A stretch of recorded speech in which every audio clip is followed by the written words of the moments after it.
Урматтуу кыргызстандыктар, мына бүгүн баарыбыз эгемендик күнүн майрамдап, мамлекетибиздин барлык жерлеринде чоң мааракелер өтүп жатат. Ошолордун бири мына Ош шаарындагы Төлөкөн ипподромунда болгон бүгүнкү окуя боюнча бир кайрылып айтып кетейин деп чыктым. Себеби дегенде, ошол жерде бир мындай жосунсуз жоруктар катталды.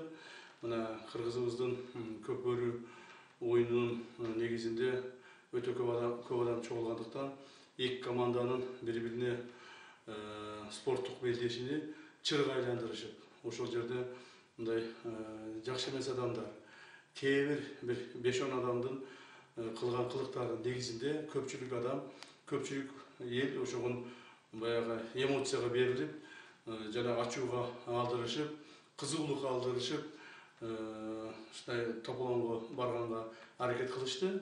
Бирок айтып коюшум керек, кыргыз болгондон кийин биз ынтымактуу болуп, элибиздин, журтубуздун, мамлекетибиздин тынчтыгын сактаганга ар бирибиз милдеттүүбүз. Бул деген спорт, бул деген оюн. Ким утат, ким утулат, ал деген ошон үчүн спорт болот. Спортто бир адам утат, бир адам утулат.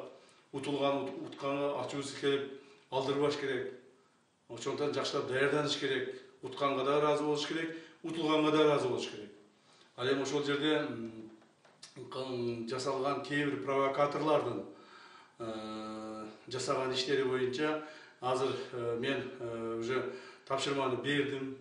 Укук коргоо органдары, коопсуздук органдары азыр ошол жердеги бардык видеолорду, ошол жерде болгон фактыларды топтошуп, кайсыл адамдар ошого кириптер болгон, кимдер ошону баштаган, кана кимдер ошогон себепкер болгондордун баарын аныктап, тактап, мыйзам чегинде ар бирине мыйзам чегинде чара көрүлөт. Жөн эле булар тополоң кылып, анан ошол бойдон калып кетпейт. Бул бир. Экинчиден, урматтуу эл журт, эми кыргыз эли байыртадан ынтымак болуп келгенбиз. Эч качан биз региондорго бөлүнүп, сен оштуксуң, сен таластыксың, сен көлдүксүң деп бөлүнбөстөн баарыбыз бир ынтымакта болгонго биздин ата бабаларыбыз ушундай мурас калтырган. Ал эми ошол ынтымагыбызды бузганга аракет кылгандарды биз жазалайбыз. Кыргыз элибиз өзүбүз жазалашыбыз керек. Анан ошол ынтымакты бузган провокаторлорго алынып, кошулуп кетпегиле. Кошулуп кеткендер кээде чыгып атат. Мен ачык эле айтып коеюн. Мына мага бүт маалыматтар келип атат. Азыр мына түнкү саат 12 болду. Баарыбыз жумуштабыз, иштеп атабыз, ошол элдин коопсуздугун, тынчтыгын сактайлы деген максатта. Ар түрдүү провокаторлорго эскертүү иретинде айтып коеюн. Жана өзүмдүн ушул атуулук милдетим катары кайрылып айтып коеюн. Урматтуу кыргызстандыктар, андай ачуулукка алдырбаңыздар. Биз баарыбыз бирге болууга милдеттүүбүз. Себеби бир кыргыз деп, кыргыз жери деп, кыргыз эли деп кан төккөн жаш балдарыбыздын алдында эмне деп жооп беребиз? Ата оюн ойноп, бири-бирибизди мушташып кетип, тытышып кеттик деп жооп беребизби? Ал балдарыбыз ошол 18-20 жаштагы, 25 жаштагы балдарыбыз, ошол эле таластык дастаныбыз, оштук уланыбыз, кече эле жанын берип коргогон элибизди, жерибизди коргоп, жанын берип атат жигиттерибиз. Биз элибиз, журтубуздун тынчтыгын сактаганга милдеттүүбүз, дагы бир жолу айтып коеюн. Ал эми провокаторлорду, ошол бүгүнкү жасаган тартип бузган адамдардын бардыгын мыйзам чегинде жооп беришет. Уже мына азыр түнкү саат дагы бир айтып коеюн 12 болду, уже аларды алып келе башташты.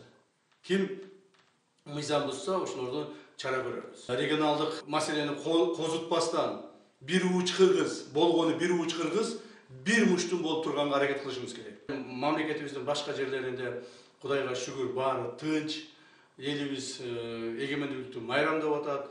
Мына азыр деле площадьта элдер көп, Бишкектин мына борборунда. Мен бүгүн атайын президентибиз, урматтуу президентибиз Садыр Кожоевичтин тапшырмасы менен Ошко барган жокмун майрамдаган жерибизге. Биз ушул жерде калып, ушул жерде мына тынчтык, коопсуздук карап отурабыз. Төлөкөндүн ипподромун ушунча аракет кылып, тазалап, сырдап, актап, акча жумшап, оңдоп, силер үчүн жасап атат ошонун бардыгын. А силер болсо ушундай туура эмес мамилени кыласыздар.